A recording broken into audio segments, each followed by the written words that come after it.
স্বাস্থ্য অধিদপ্তরে চতুর্থ শ্রেণীর কর্মচারী থেকে ২০ বছরে হাজার কোটি টাকার মালিক আফজাল, বেশিরভাগই বেনামে।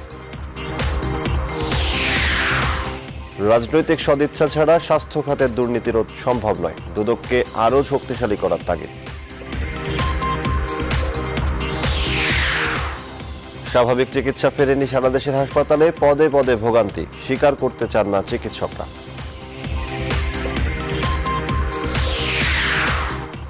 করোনা সংকটেও রেমিটেন্স ও রিজার্ভের নতুন মাইলফলক, ধারা অব্যাহত রাখতে প্রণোদনা ও নীতি সহায়তার পরামর্শ।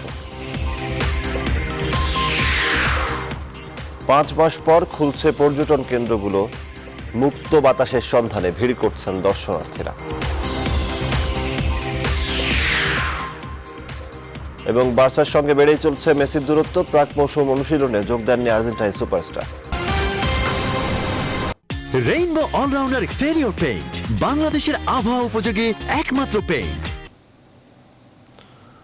স্বাগত নিউজ 24 সকালের সংবাদে, সঙ্গে আছি আমি সজল দাস।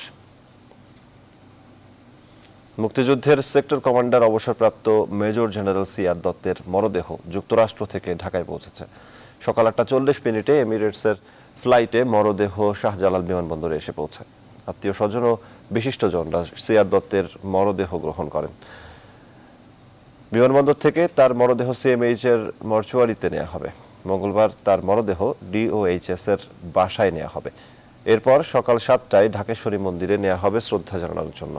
এরপর শেষকৃত্য হবে রাজধানীর বাসাবো সবুজবাগ এলাকার শ্রী শ্রী বরদেশ্বরী কালীমাতা মন্দিরে।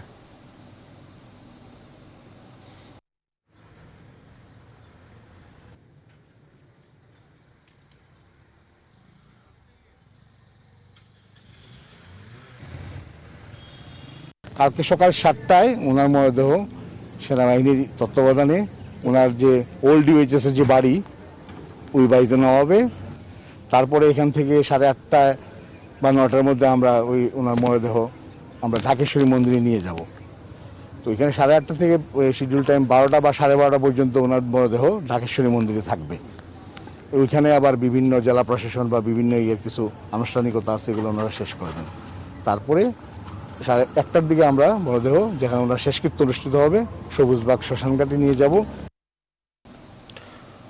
বিষয় বিস্তারিত জানাতে শাহজালাল আন্তর্জাতিক বিমানবন্দর থেকে যুক্ত হচ্ছেন সহকর্মী তানজির মেহেদি। তানজির, আমরা জেনেছি এরই মধ্যে মরদেহ এসেছে, ঢাকায় এসে পৌঁছেছে। পরবর্তী আনুষ্ঠানিকতা নিয়ে কি তথ্য রয়েছে আপনার কাছে?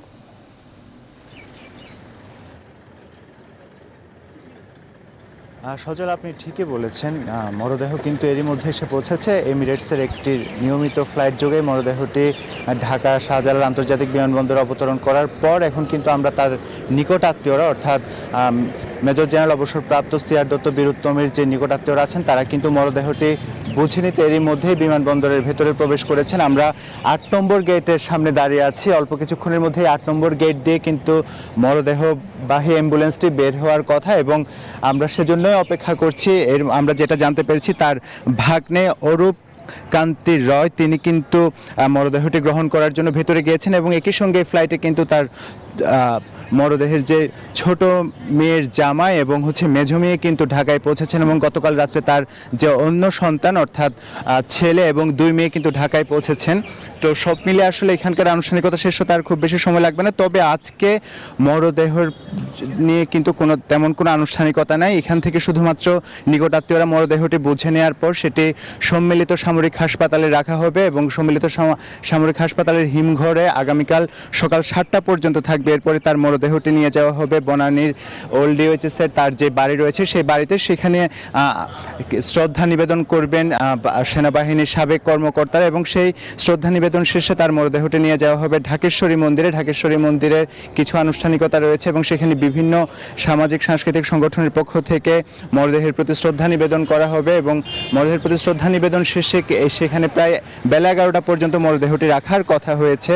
এরপরে মরদেহটি সেনাবাহিনীর তত্ত্বাবধানে নিয়ে যাওয়া হবে সবুজবাগের শ্মশান ঘাটে, কেননা সবুজবাগের শ্মশান ঘাটে শেষকৃত্যটি অনুষ্ঠিত হবে, যেখানে শবদেহ দাহ করা হবে। এবং শবদেহ দাহ করার আগে কিন্তু তিনি একজন মুক্তিযোদ্ধা, তিনি 4 নম্বর সেক্টরের সেক্টর কমান্ডার হিসেবে মুক্তিযুদ্ধের নেতৃত্ব দিয়েছেন এবং মুক্তিযুদ্ধে কিন্তু বীরত্বপূর্ণ অবদানের জন্য তিনি বীরোত্তম খেতাব পেয়েছিলেন, এবং সেই বিষয়টিকে সামনে রেখে কিন্তু তাকে রাষ্ট্রীয় সম্মাননার মাধ্যমে শেষকৃত্যটি অনুষ্ঠিত হবে এবং সেটি সবুজবাগ শ্মশান ঘাটে অনুষ্ঠিত হওয়ার কথা রয়েছে, এমনটি আমাদেরকে জানিয়েছেন তার আত্মীয় স্বজনদের পক্ষ থেকে। তো মোটামুটি এই হচ্ছে আনুষ্ঠানিকতা। আজকে তেমন খুব বেশি আনুষ্ঠানিকতা নেই, আমরা মরদেহটি আসলে বের হওয়ার অপেক্ষায় আছি। আমরা একটু আপনাকে জানিয়ে রাখতে চাই, তিনি আসলে গত 10 বছর ধরে কিন্তু যুক্তরাষ্ট্রেই তার জীবন পার করছিলেন, কেননা স্ত্রী মারা যাওয়ার পর থেকে কিন্তু সিআর দত্ত আসলে নিঃসঙ্গ হয়ে পড়েছিলেন। সেই নিঃসঙ্গতার কারণে কিন্তু তার ছেলেমেয়েরা যেহেতু সবাই প্রবাসী, তাই তারা তাকে প্রবাস জীবনে নিয়ে যান এবং সেখানেই তিনি কিন্তু সময় কাটাচ্ছিলেন। কিন্তু বার্ধক্যজনিত কিছু সমস্যা ছিল, 93 বছর বয়স হয়েছিলেন এবং তিনি গত জানুয়ারির দিকে তার ছোট মেয়ে, যেহেতু তিনি ফ্লোরিডায় থাকেন, তাকে দেখতে আসলে ফ্লোরিডা গিয়েছিলেন। সেখানে করোনার প্রকোপের কারণে কিন্তু তিনি আটকা পড়েছিলেন আর নিউ ইয়র্ক ফিরতে পারেননি। এই সময়ের মধ্যেই গত 20 আগস্ট তিনি যখন বাথরুমে যাচ্ছিলেন, সেখানে তিনি পড়ে গিয়ে ব্যথা পান এবং যার কারণে আসলে তার ডান পায়ের গোড়ালি ভেঙে গিয়েছিল। সে বিষয়ে কিন্তু হাসপাতালে নেওয়া হলে তার অস্ত্রোপচার হয়, কিন্তু অস্ত্রোপচার হওয়ার পর শ্বাসকষ্টজনিত সমস্যার কারণে তিনি আর সুস্থ হতে পারেননি। তার জীবন অবসান হয় 24 আগস্ট স্থানীয় সময় রাত 11:30টার দিকে এবং করোনার কারণে আসলে তার মরদেহটি বাংলাদেশে ফেরত পাঠাতে বা নিয়ে আসতেই বিলম্বটি হয়েছে বলে তার আত্মীয় স্বজনের পক্ষ থেকে জানানো হয়েছে। তো অল্প কিছুক্ষণের মধ্যে এই বিমানবন্দরের 8 নম্বর গেট দিয়ে তার মরদেহটি বের হয়ে সম্মিলিত সামরিক হাসপাতালে নিয়ে যাওয়া হবে। তো সজল, এই ছিল আমার কাছে বিমানবন্দর থেকে সবশেষ খবর। তানজির, আপনাকে অসংখ্য ধন্যবাদ। সহকর্মী তানজির মেহেদি যুক্ত হয়েছিলেন। সেক্টর কমান্ডার, মুক্তিযুদ্ধের সেক্টর কমান্ডার অবসরপ্রাপ্ত মেজর জেনারেল সিআর দত্তের মরদেহ ঢাকায় পৌঁছেছে। তার মরদেহ গ্রহণ করছেন তার স্বজনরা, জানাচ্ছিলেন এ বিষয়ে সহকর্মী তানজির মেহেদি। স্বাস্থ্য অধিদপ্তরের 4র্থ শ্রেণীর কর্মচারী থেকে 20 বছরে 1000 কোটি টাকার মালিক আফজাল বেশ কিছুদিন পালিয়ে থাকার পর স্বাস্থ্য দুর্নীতির এই বরপুত্র এখন কারাগারে। দুর্নীতি দমন কমিশন ও অন্যান্য সংস্থার তদন্তে উঠে আসে তার অঢেল অবৈধ সম্পদের তথ্য। উত্তরা 13 নম্বর সেক্টরে 11 নম্বর রোডে 4টি বিলাসবহুল বাড়ি, সারা দেশে অর্ধশতাধিক প্লট ও বাড়ি, 3টি জাহাজ, ইট ভাটা সহ সবই গড়েছেন নামে বেনামে। অস্ট্রেলিয়া ও আমেরিকাতেও কিনেছেন বাড়ি ও ব্যবসা প্রতিষ্ঠান। বাকিটা ফখরুল ইসলামের রিপোর্টে। ফরিদপুরে চোখ ধাঁধানো এই আলিশান বাড়ি দুটির মালিক স্বাস্থ্য অধিদপ্তরের 4র্থ শ্রেণীর কর্মকর্তা আফজাল। 1993 সালে মেডিকেল উন্নয়ন প্রকল্প সমন্বয়কারীর ক্যাশিয়ার হিসেবে অস্থায়ী চাকরি দিয়ে শুরু। এরপর উচ্চ মাধ্যমিক পাশ আফজাল চাকরি স্থায়ী করেন স্বাস্থ্য অধিদপ্তরের মেডিকেল এডুকেশন শাখায় এসে। স্ত্রী রুবিনাও ছিলেন একই দপ্তরের স্টেনোগ্রাফার। 20 বছরে 1200 টাকা থেকে সর্বসাকুল্যে 24,000 টাকায় শেষ করেন চাকরি। কিন্তু 4র্থ শ্রেণীর পদ পুঁজি করেই বাগিয়ে নিয়েছেন শত শত কোটি টাকার ঠিকাদারি। রহমান ট্রেড ইন্টারন্যাশনাল নামে প্রতিষ্ঠান খুলে কখনো কাজ করেছেন নিজে, কখনো অন্যকে দিয়ে। স্বাস্থ্য খাতে বদলি ও নিয়োগ বাণিজ্যের হোতা ছিলেন এই আফজাল। আফজালের মতো একজন নিম্নপদস্থ কর্মচারী এবং তার ওয়াইফ যদি শত শত কোটি টাকার মালিক হয়, তাহলে তো এটা একটা ভয়ঙ্কর ব্যাপার। এই কর্মচারীর পিছনে নিশ্চয়ই যদি কেউ গডফাদার না থাকে, তার পক্ষে একা এত কিছু করা সম্ভব না। দুর্নীতির মাধ্যমে স্বাস্থ্য খাতে লুটপাটকারী আফজালের সম্পদে ভড়কে যাবে যে কেউ। উত্তরা 13 নং সেক্টরের 11 নং রোডে 4টি বাড়ি ও প্লট, মিরপুর কালশি, মেরুলবাড্ডা, দক্ষিণ খান ও মানিক দিতে বাড়ি। রাজধানীর গুলশান, বনানী ও বাড়িধারা এলাকায় বাবা মা ভাই বোনের নামে 20টি প্লট। সারা দেশে আরও অর্ধশতাধিক প্লট ও বাড়ি কিনেছেন। ফরিদপুর শহরের আবাসিক এলাকায় 2টি ফ্ল্যাট, ফরিদপুর ডিগ্রির চরে ইটভাটা ও 3টি জাহাজও কিনেছেন আফজাল। মালয়েশিয়ায় 2 একর জমি, অস্ট্রেলিয়া, যুক্তরাষ্ট্র ও কানাডায় রয়েছে বাড়ি ও ব্যবসা প্রতিষ্ঠান। চড়তেন লেক্সাস সহ বিলাসবহুল গাড়িতে। এটি একটা বলবো বিচ্ছিন্ন ঘটনা নয়, এর সাথে অনেক আরো বেশি রুই কাতলা জড়িত, যাদেরকে চিহ্নিত করে বিচারের আওতায় আনতে না পারলে অর্থহীন হবে। দেশ জুড়ে নানা আলোচনা সমালোচনার পর আত্মগোপনে থাকা আফজাল গেল 26 আগস্ট আত্মসমর্পণ করলে কারাগারে পাঠায় আদালত। তদন্তের পরে দেখা যাবে তার আরো কি কি আছে। তদন্তে অনেক কিছু বেরিয়ে আসছে এবং আমার মনে হচ্ছে আরো অনেক বেশি বেরিয়ে আসবে। এরই মধ্যে আফজাল দম্পতির উত্তরা, ফরিদপুর ও খুলনার বাড়ি ও প্লট ক্রোক করেছে দুর্নীতি দমন commission. Fakhrul Islam, news 24, Dhaka. Corona থেকে ঘুরে দাঁড়াতে সরকার ও বিরোধী দলের মধ্যে রেষারেষির বদলে একাত্মতা চান রাজনীতি বিশ্লেষক সৈয়দ আবুল মকসুদ। তবে লাগাম টানতে হবে দুর্নীতির, আর তাই রাজনীতিকদের সদিচ্ছার পাশাপাশি দুদককে শক্তিশালী ভূমিকা রাখতে হবে বলে মনে করেন এই কলামিস্ট। আরো জানাচ্ছেন তানজির মেহেদী। করোনা মহামারীতে বিপর্যস্ত বিশ্ব অর্থনীতি, আক্রান্ত বাংলাদেশও। ঘুরে দাঁড়াতে আছে সরকারের নানা উদ্যোগ। তবে রাজনীতি বিশ্লেষক সৈয়দ আবুল মকসুদ মনে করেন, সংকট মোকাবিলায় ভেদাভেদ ভুলে সবাইকে ঐক্যবদ্ধ হয়ে কাজ করা উচিত। বিরোধী দল হলেই সরকারকে অনবরত সমালোচনা এবং গালিগালাজ করতে থাকবে, এটাও ঠিক নেই। আর সরকারের দিক থেকে যেটা দরকার সেটা হলো তাদেরকেও সম্মানের সঙ্গে সরকারি কাজে যুক্ত করা এবং তাদেরকে অবহেলা না করা। সকলে মিলেই যদি চেষ্টা করা যায়, সকলের মাথা থেকে যদি ভালো ভালো বুদ্ধি বের হয়, তাহলে আমার মনে হয় এই সংকট উত্তরণ এটা অনেক কোনো কঠিন ব্যাপার হবে। স্বাস্থ্য ও ব্যাংক খাত সহ জনপ্রতিনিধিদের অনিয়ম সামনে আসছে উদাহরণ হিসেবে। আর তাই ঘুরে দাঁড়ানোর এই লড়াইয়ে দুর্নীতিকে বড় বাধা হিসেবে দেখছেন এই বিশ্লেষক। উচ্চ পর্যায়ের আশকারা ছাড়া যোগাযোগ আছে, তাদের কাছ থেকে পৃষ্ঠপোষকতা ছাড়া নিচের দিকের মানুষ দুর্নীতি করতে পারে না। সেই সব দুর্নীতিগুলি যদি সুষ্ঠুভাবে এবং কঠোরভাবে দুদক ব্যবস্থা নিত তার বিরুদ্ধে, দুর্নীতিবাজদের বিরুদ্ধে, তাহলে অবস্থার কিছুটা উন্নতি হতো। দুর্নীতি দমনে রাজনীতিবিদদের সদিচ্ছা আর নাগরিক সমাজের সচেতনতার বিকল্প নেই বলেও অভিমত তার।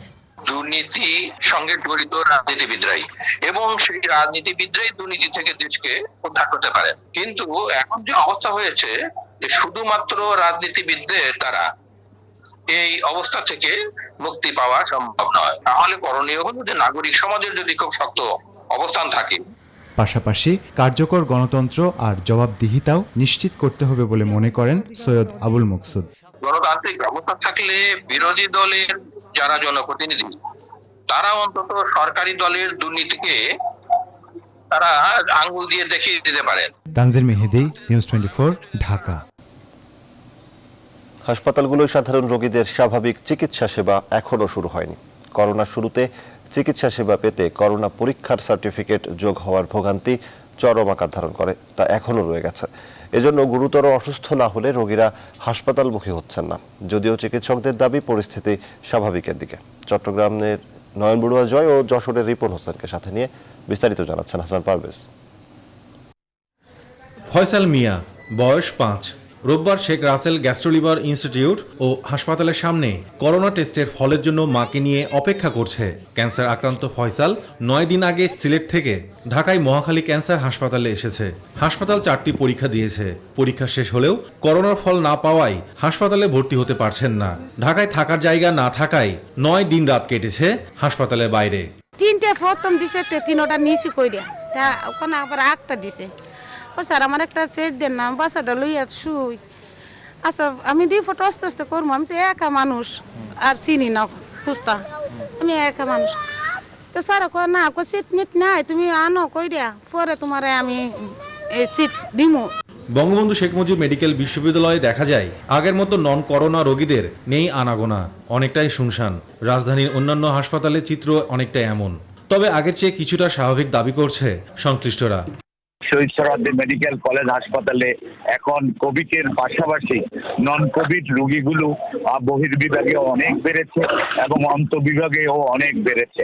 নন কোভিড রোগীদের আবার স্বাভাবিকভাবে আবার চিকিৎসা দেওয়া আমরা শুরু করেছি। রাজধানীর বাইরেও একই চিত্র। চট্টগ্রামে বেসরকারি হাসপাতাল ও চেম্বার খুললেও চিকিৎসক সংকট রয়েছে এখনো। আবার অনেক জায়গায় দেয়া হচ্ছে টেলিমেডিসিন সেবা। চোখ আর জিহ্বা দেখে অনেক কিছু বলে ফেলতে পারতো, তো এখন তো ওই সিস্টেম নাই। এখন মোবাইলে ভিডিও কলের মধ্যে ডাক্তার চেক আপ করে। মার্চের তুলনায় এখন পরিস্থিতি অনেকটুকু উন্নতি হয়েছে, কিন্তু আরো উন্নতি হতে পারত যদি সামাজিক সচেতনতার দিক থেকে মানুষজনের যদি আরো সঠিকভাবে তাদের দায়িত্বটা পালন করে। যশোরেও এখনো সাধারণ রোগীদের চিকিৎসা সেবা স্বাভাবিক হয়নি, ফলে চরম ভোগান্তিতে সাধারণ রোগীরা। আমরা গ্রাম থেকে আসছি, এসে দেখি ডাক্তারখানা বন্ধ, কিন্তু এখন কোথায় যাব, আমরা তো ডাক্তার পাচ্ছি না। আমাদের যে রেড জোন আছে, ইয়েলো জোন আছে এবং আমাদের যে গ্রিন জোন আছে, প্রতিটা জোনেই আমাদের ডাক্তারের একটা তালিকা করা আছে, রোস্টার করা আছে, সেই অনুযায়ী তারা রাউন্ড দেয়। দেশে গেল ৮ মার্চ থেকে করোনা শনাক্তের পর করোনা ও নন করোনা রোগী নিয়ে বিপাকে পড়ে হাসপাতালগুলো। হাসান পারভেজ, নিউজ 24, ঢাকা। সারা দেশের হাসপাতালগুলোর চিকিৎসা সেবার চিত্র নিয়ে বিস্তারিত জানাতে বিভিন্ন স্থান থেকে যুক্ত হচ্ছেন সহকর্মীরা। শুরুতেই যশোর থেকে যুক্ত হবেন সহকর্মী রিপন হোসেন। রিপন, দেশে করোনা শুরুর পর থেকেই চিকিৎসা ব্যবস্থা নিয়ে অনেক প্রশ্ন তৈরি হয়েছে, বিশেষ করে সাধারণ চিকিৎসা পদে পদে ভোগান্তির কথা বলছেন রোগীরা। এখনকার চিত্র কি জানতে চাই আপনার কাছ থেকে, যশোরের অবস্থা।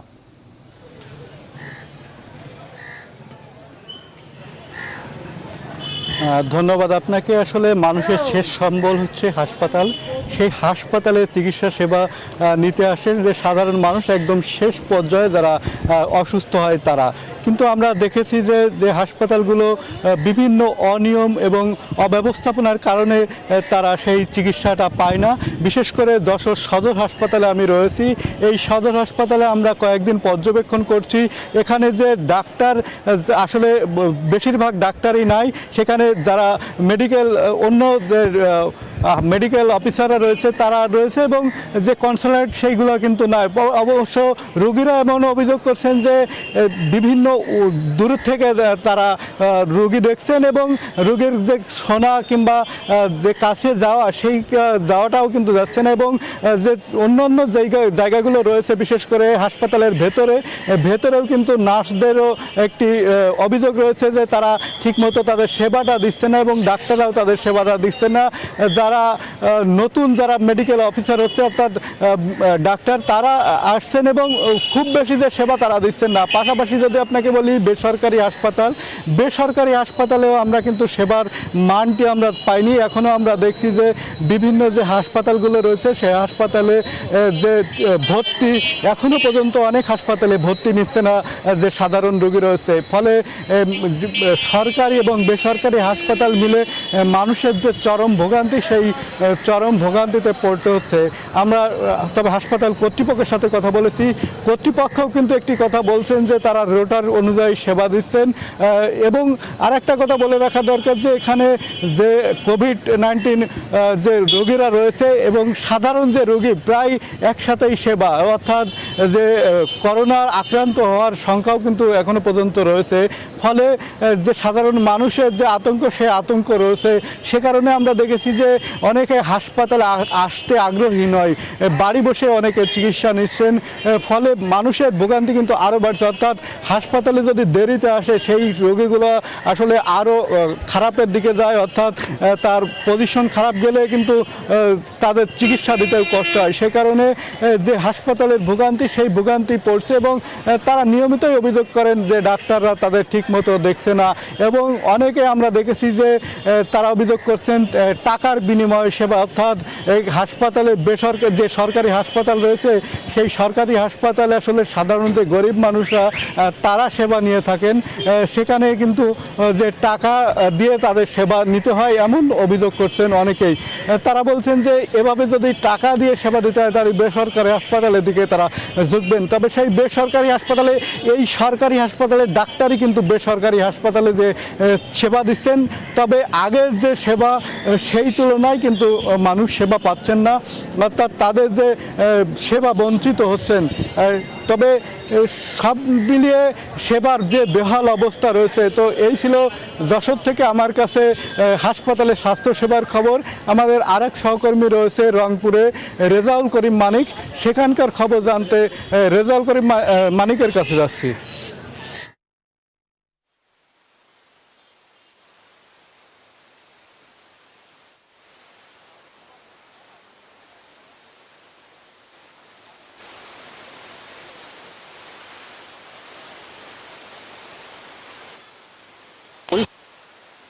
পরিস্থিতি বিরাজ করছে, এই পরিস্থিতি হাসপাতালেই কিন্তু একই অবস্থা। অর্থাৎ এই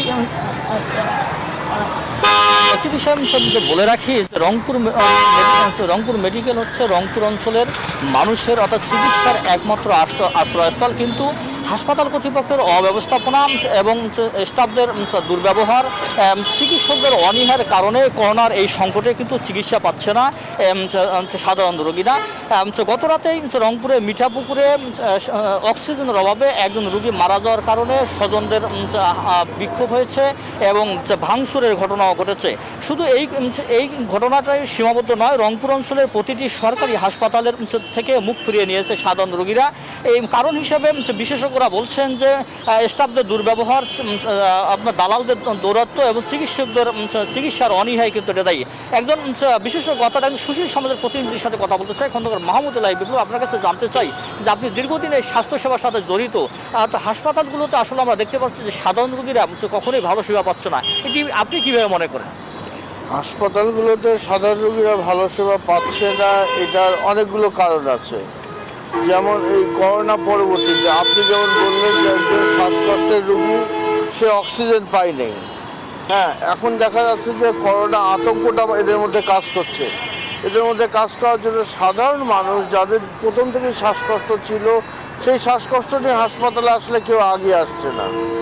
এখানে কতিপয় স্টাফ আছে, সবাই না, কতিপয় স্টাফ আছে যাদের রোগীর সাথে দুর্ব্যবহার করে এবং পদে পদে হয়রানি হয়। এই ট্রলি থেকে তোলা থেকে শুরু করে বিভিন্ন পরীক্ষা নিরীক্ষার ব্যাপারে বিভিন্ন ল্যাবের প্রতিনিধি বা বিভিন্ন কারণে রোগীরা হয়রানি হয়।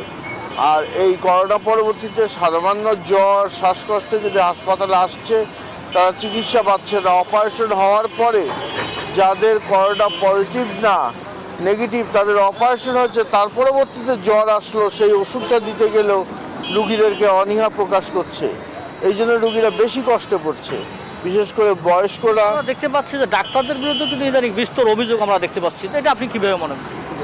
ডাক্তারদের বিরুদ্ধে বিস্তর অভিযোগ, এইখানে অনেকেই, সবাই না, তবে বিস্তর বলা যাবে না, এখানে কিছু কিছু চিকিৎসকেরও অবহেলা আছে। এটা যদি আমরা সচেতন হই আর একটু আন্তরিকভাবে চেষ্টা করি যে মানুষের সেবা দেই, তাহলে হয়তো এটা হবে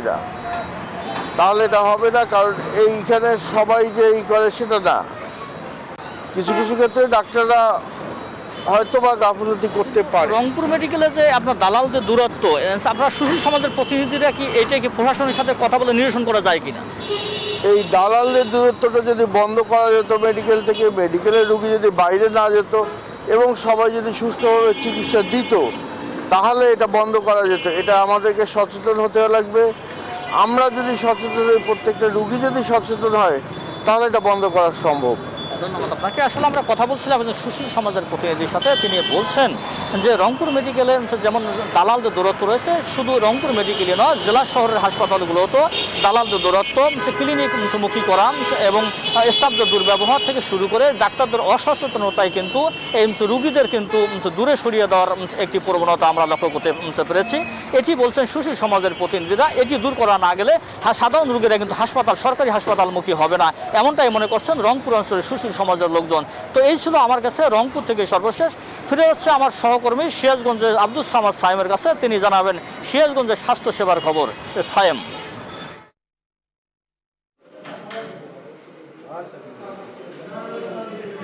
ধন্যবাদ মারেক, আপনি যেমনটা বলছিলেন ঠিক তেমনি সরকার যে জনগণের স্বাস্থ্যসেবা দোরগোড়ায় পৌঁছে দেওয়ার প্রতিশ্রুত করেছে, কিন্তু সেই প্রতিশ্রুতি কিন্তু সিরাজগঞ্জে অনেকাংশ বাস্তবায়ন হচ্ছে না। জেলা সদর থেকে শুরু করে উপজেলা যে স্বাস্থ্য কমপ্লেক্সগুলোতে রয়েছে, সেখানে কিন্তু নানা অনিয়ম, দুর্নীতি এবং গাফিলতির কারণে কিন্তু যে সাধারণ মানুষ, তারা কিন্তু আসলে স্বাস্থ্যসেবা থেকে অনেকেই বঞ্চিত হচ্ছে। আমি এই মুহূর্তে রয়েছি সিরাজগঞ্জের কামারখন্দর উপজেলা স্বাস্থ্য কমপ্লেক্সে। এখানে কিন্তু আমি সকাল থেকেই দেখেছি যে মাত্র একজন ডাক্তার ছাড়া কিন্তু আর কোনো ডাক্তার এখনো উপস্থিত হয়নি, এবং রোগীরা কিন্তু যারা আসছে তারা কিন্তু কেউ রাস্তায় বসে আছে, আউটডোরে কোনো রোগী দেখা শুরু হয়নি, এবং যে হাসপাতালে যে পরীক্ষা নিরীক্ষার ব্যবস্থা সেটা কিন্তু সম্পূর্ণ বন্ধ রয়েছে। এটা কিন্তু এখানে এক্সরে মেশিন থাকলেও কিন্তু এক্সরে মেশিনের কোনো কার্যক্রম নেই, সেটা কিন্তু বন্ধ রয়েছে এবং নষ্ট কষ্টের অজুহাতে।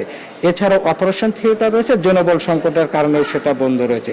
এই স্বাস্থ্য কমপ্লেক্সের মধ্যে কিন্তু সিরাজগঞ্জের যে 9টি উপজেলার স্বাস্থ্য কমপ্লেক্স রয়েছে সেগুলোর অবস্থাও কেন এমনই। এই জন্য কিন্তু আসলে যে সাধারণ রোগী তারা কিন্তু হাসপাতাল, সরকারি হাসপাতালমুখী না হয়ে কিন্তু তারা কিন্তু বেসরকারি হাসপাতালে রয়েছে। আপনি দেখতে পাচ্ছেন যে উপজেলা স্বাস্থ্য কর্মকর্তা সকাল 9:30 বাজলেও কিন্তু তিনি আসলে এখনো অনুপস্থিত হয়নি। আসলে হাসপাতালের যে বড় কর্মকর্তা তিনি যদি অনুপস্থিত থাকেন তাহলে আসলে যারা নিচের পদে রয়েছে তাদের অবস্থাটা কেমন একটু আসলে সাধারণ মানুষ বুঝবে। আমি একজন রোগী রয়েছে যিনি আসলে কষ্ট করে এই হাসপাতালে ভর্তি হয়েছেন এবং পরীক্ষা নিরীক্ষা করতে না পারার কারণে বাইরে যাচ্ছেন। আমি তার সাথে একটু কথা বলবো। আচ্ছা, আপনি এখানে কবে ভর্তি হয়েছিলেন? আমি 28 তারিখে ভর্তি হয়েছি। 28 তারিখে সকাল 8টার দিকে ভর্তি হয়েছি। পরীক্ষা নিরীক্ষাগুলো কোথা থেকে করছেন? পরীক্ষা এটা আমার পেট ব্যথা অতিরিক্ত বেশি হওয়ার জন্য আমি এটা বাইরে থেকে পরীক্ষাগুলো করা হয়েছে। এই যে যাচ্ছেন যে তাতে আপনার সমস্যা হচ্ছে কিনা? সমস্যা তো হচ্ছে, আমার পেটের ব্যথা বেশি, রাস্তাঘাটে চলাফেরার তো সমস্যাই হচ্ছে, গাড়িতে উঠে ঝাঁকি লাগে পেটে। ধন্যবাদ। আপনি শুনছিলেন যে এইরকম কিন্তু সিরাজগঞ্জের সবটি হাসপাতালের অবস্থা, যে পরীক্ষা নিরীক্ষা না হয় রোগীদের কিন্তু কষ্ট করে বাইরে ক্লিনিকে থেকে অতিরিক্ত অর্থ খরচ করে কিন্তু তাদেরকে পরীক্ষা নিরীক্ষা করতে হচ্ছে। এ কারণে কিন্তু যে হাসপাতালমুখী রোগী তারা কিন্তু আসলে সদর হাসপাতাল, সরকারি হাসপাতালমুখী হচ্ছে না। এই অবস্থায় কিন্তু যারা সচেতন মহল রয়েছে তারা কিন্তু হাসপাতালে যারা দায়িত্বরত তাদেরকে আন্তরিক হওয়ার জন্য কিন্তু বিশেষ অনুরোধ জানিয়েছেন যাতে স্বাস্থ্যসেবা মানুষের দোরগোড়ায় পৌঁছে যায়। তো এই ছিল আমার কাছে সিরাজগঞ্জে হাসপাতাল থেকে হাসপাতালে চিকিৎসা সেবার সর্বশেষ। আমরা চলে যাব এই মুহূর্তে ময়মনসিংহে রয়েছে আমাদের সহকর্মী নোমান আহমেদ, নোমানের কাছে।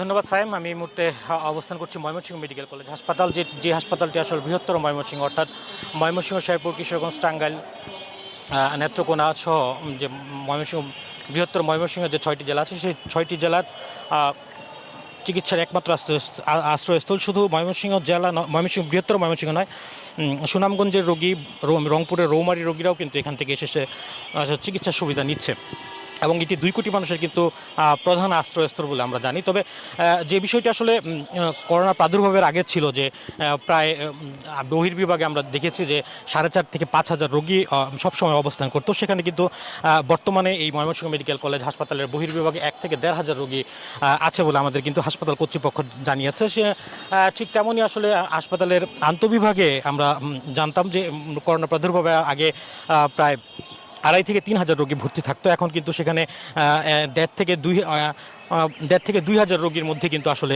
নেমে এসেছিল বলে আমরা জানতে পেরেছি। যে তবে এসবের মূল কারণ কিন্তু আসলে এই করোনার প্রাদুর্ভাব এবং করোনা সংক্রমণ।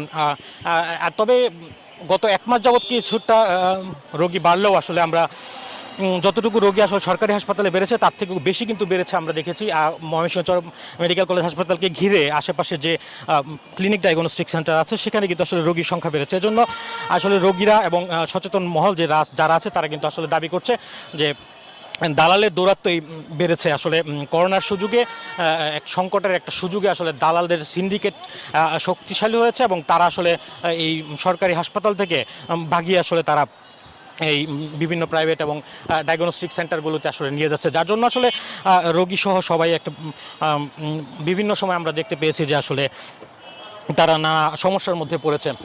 আরেকটি বিষয় আপনাকে জানিয়ে রাখি যে প্রথমেই কিন্তু আসলে যে রোগীগুলো যাচ্ছে তাদের কিন্তু আসলে প্রথমেই ময়মনসিংহ একটি সেন্টারে নেওয়া হয়, যেখানে আসলে টেস্ট করা হয় যে করোনার কোন সংক্রমণ আছে কিনা। এ নিয়েও আসলে কিন্তু তারা একদিন থেকে 2 দিন ভুক্তভোগী হয় বলে আমরা জানতে পেরেছি। আরেকটি বিষয়, করোনার সর্বশেষ তথ্য যদি আপনাকে দিই ময়মনসিংহে, যে এ পর্যন্ত কিন্তু ময়মনসিংহে 3,333 জন করোনা রোগী শনাক্ত হয়েছেন এবং 3,022 জন কিন্তু আসলে ময়মনসিংহে করোনার মুক্ত হয়েছেন এবং 31 জনের মৃত্যু হয়েছে। তো আসলে ময়মনসিংহ স্বাস্থ্যসেবা থেকে, এই স্বাস্থ্যসেবা নিয়ে ময়মনসিংহ মেডিকেল কলেজ হাসপাতালের সামনে থেকে এই ছিল আমার কাছে সর্বশেষ খোঁজখবর। আমরা এখন চলে যাচ্ছি সরাসরি টাঙ্গাইলে আতিকের কাছে।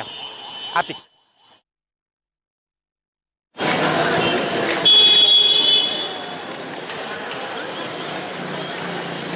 ধন্যবাদ নোমান। আসলে টাঙ্গাইলে কিন্তু একই চিত্র আমরা লক্ষ্য করেছি এবং আমি যে জায়গাটি রয়েছে এটি হচ্ছে টাঙ্গাইল সদর জেনারেল হাসপাতাল। এই হাসপাতালে আসলে 40 লক্ষ মানুষের একমাত্র হাসপাতাল, এবং এই হাসপাতালে কিন্তু অনেকটাই রুগী কিন্তু কম, অর্থাৎ রুগীদের সাথে কথা বলেছি, তারা বলেছেন চিকিৎসা দিতে আসা কিন্তু যে মানুষের যে অনীহা সেটি কিন্তু আসলে রয়েছে, এবং বিশেষ করে আসলে যে চিকিৎসক যে থাকার কথা সেই চিকিৎসকও কিন্তু এই হাসপাতালে আসলে অনেকটাই যে মানুষের যে চিকিৎসা নিতে আসা দালালে খপ্পরে পড়েন, এবং এই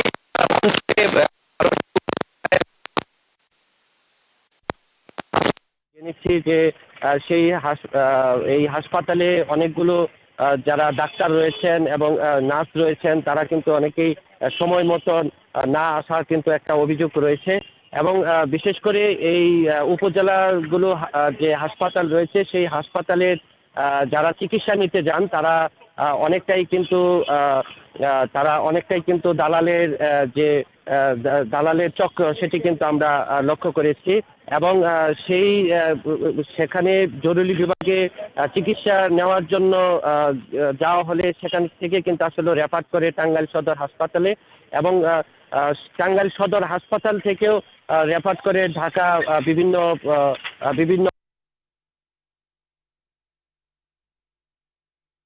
যে রোগীরা যে ভোগান্তি সেটি কিন্তু আমরা লক্ষ্য করেছি। তবে আসলে করোনার কারণে এবং মানুষের অনেকেই চিকিৎসা নিতে আসেন না, এবং চিকিৎসা না পাওয়ারও কিন্তু অভিযোগ রয়েছে, এবং এই রোগীরা কিন্তু বিভিন্ন ফার্মেসিতে তারা কিন্তু ভিড় করছেন। তো এই ছিল আমার কাছে টাঙ্গাইল জেনারেল হাসপাতাল থেকে সর্বশেষ, ফিরে যাচ্ছি স্টুডিওতে। আতিক, আপনাকে অসংখ্য ধন্যবাদ। সহকর্মী আতিক রহমান, রিপন হোসেন, আব্দুস সামাদ সায়েম, রিপন আর নোমান, সবাইকে অসংখ্য ধন্যবাদ। আমাদের সহকর্মীরা দেশের বিভিন্ন স্থান থেকে যুক্ত হয়েছিলেন, জানাচ্ছিলেন দেশের বর্তমানের চিকিৎসা ব্যবস্থার প্রেক্ষাপট।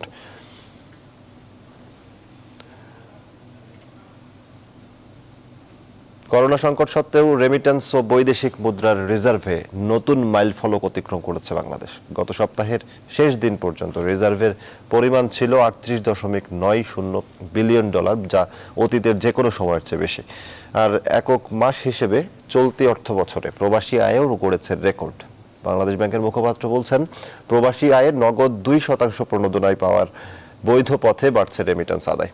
এই ধারা টেকসই করতে প্রণোদনা ও নীতি সহায়তা অব্যাহত রাখার পরামর্শ অর্থনীতি বিশ্লেষকদের।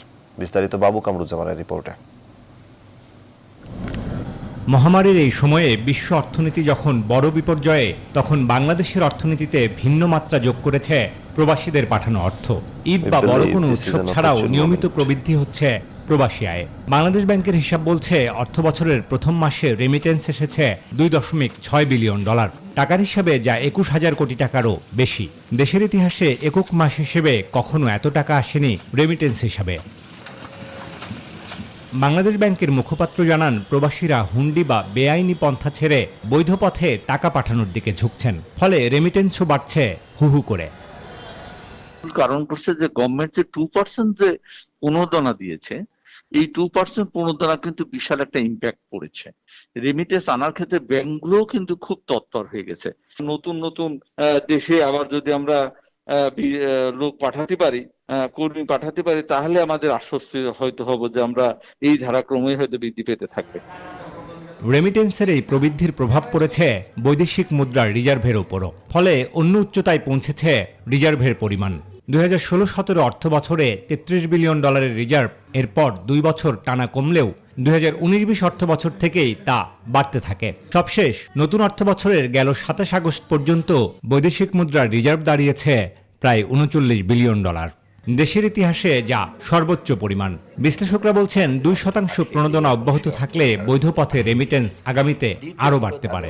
এটার একটা কারণ হলো যে আপনার প্রবাসীরা যারা ওখানে চাকুরির ঝুঁকিতে আছে তারা হয়তো ভেবেছে যে আমরা তাড়াতাড়ি অর্থ পাঠিয়ে দিই এবং সেই অর্থগুলো তারা দ্রুত পাঠিয়ে দিচ্ছে।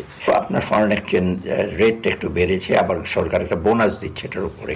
আমাদের অর্থনীতির জন্য একটা বিশেষ ইতিবাচক দিক, এবং এই ইতিবাচক দিকটা অব্যাহত রাখার জন্য কূটনৈতিক তৎপরতা যেমন লাগবে, পাশাপাশি প্রবাসে যারা যাচ্ছেন তাদের দক্ষতা বৃদ্ধি প্রকারান্তরে সেটি কিন্তু অর্থনীতির জন্য মঙ্গলজনকই হবে।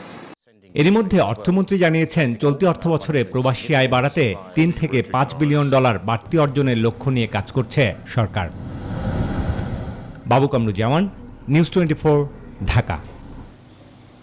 করোনা মহামারীতে প্রায় 5 মাস বন্ধ থাকার পর দেশের পর্যটন কেন্দ্রগুলো একে একে খুলে দেওয়া হচ্ছে। গেল 17 আগস্ট থেকে কক্সবাজার সহ দেশের বেশ কয়েকটি পর্যটন কেন্দ্র খুলে দেওয়া হয়েছে।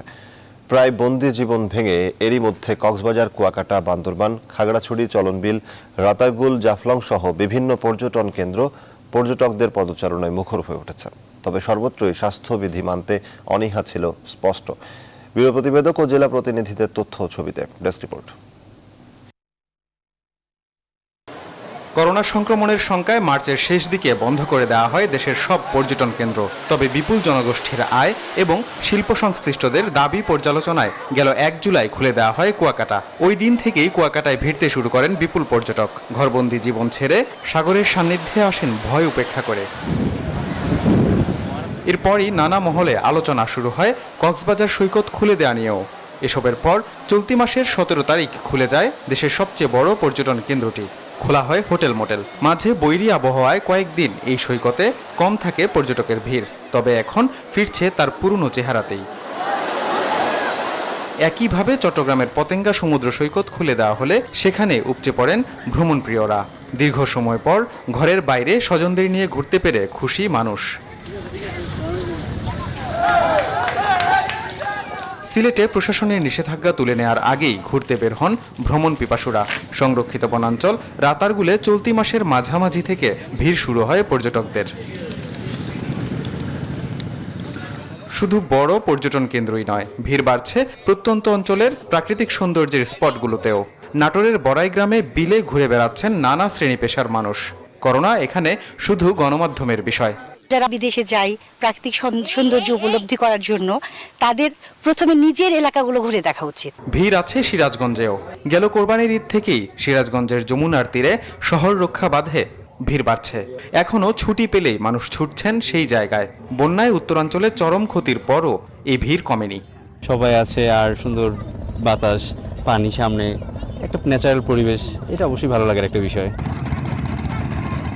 Desk report, news 24। ভরা মৌসুমেও আশানুরূপ ইলিশের সরবরাহ নেই বরগুনার মাছ বাজারে। বিক্রেতারা বলছেন গত বছরের থেকে এবছর প্রতি মণ ইলিশের দর বেড়েছে 8,000 থেকে 10,000 টাকা। এতে বিপাকে পড়েছেন সাধারণ ক্রেতারা। মৎস্য বিভাগ বলছে আর কিছুদিন পরে জেলেদের জালে ধরা পড়বে রূপালী ইলিশ। বরগুনা প্রতিনিধির তথ্যচিত্রে ডেস্ক রিপোর্ট।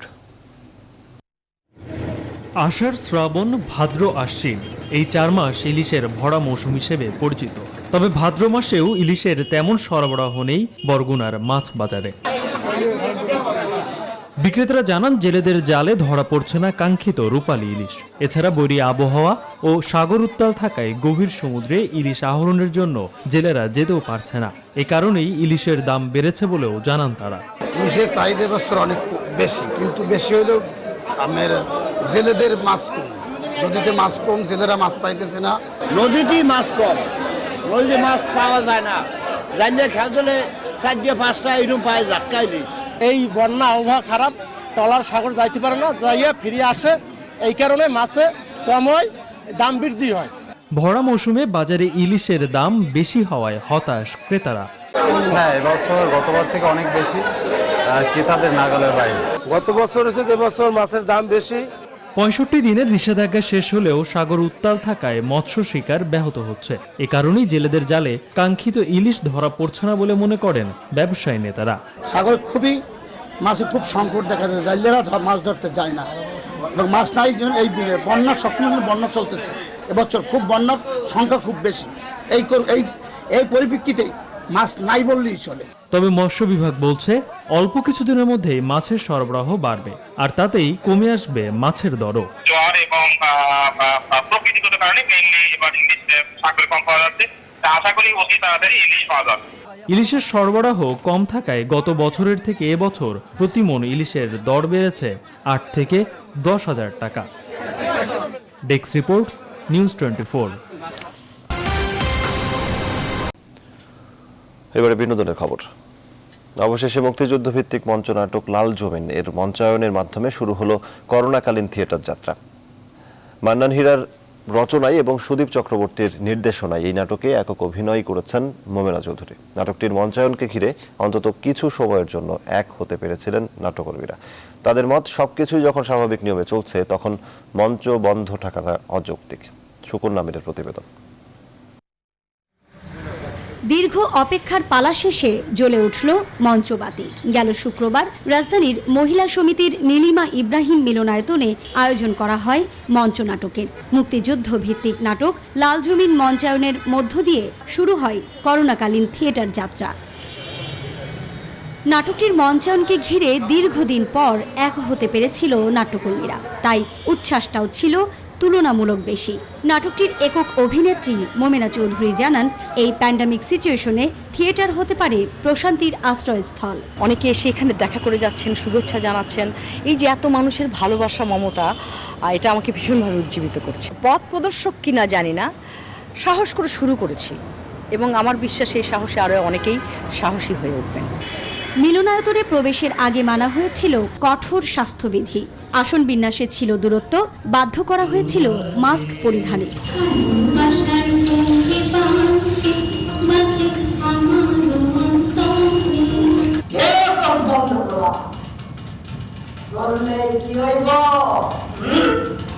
নয় মাসে চোখের সামনে কত না রক্ত, কত না সর্বনাশ। নাটক শেষে দর্শকরা নিজেদের মতন করে লিখেছেন মন্তব্য, জানিয়েছেন অভিমত। এক্সাইটেড ছিলাম আসার জন্যে, আমার ভালো লেগেছে। যে উদ্যোগটি মোমেনা নিয়েছে বন্ধু, সেই উদ্যোগটার সাথে একটু সহযোগিতা যাতে আমরা করতে পারি। টেলিভিশন নাটকের শুটিং করছি, আমি চলচ্চিত্রের শুটিং করছি স্বাস্থ্যবিধি মেনে, সামাজিক দূরত্ব রক্ষা করে। সুতরাং নাটকটি কেন নয়? এটা আমাদের জন্য এক ধরনের ট্রমা। তো এই ট্রমাটাও কাটানোর জন্য আমার মনে হয় যে মঞ্চ একটা ভালো জায়গা হতে পারে। নাট্যকর্মীদের একটাই চাওয়া, অন্তত থিয়েটার কর্মীদের কথা চিন্তা করে খুব দ্রুতই সবগুলো মঞ্চ খুলবার সিদ্ধান্ত নেওয়া হোক। সুকন্যা আমির, নিউজ 24, ঢাকা। নিউজ 24 বিরতিহীন সংবাদ এই পর্যন্ত। এতক্ষণ সাথে থাকায় ধন্যবাদ সবাইকে।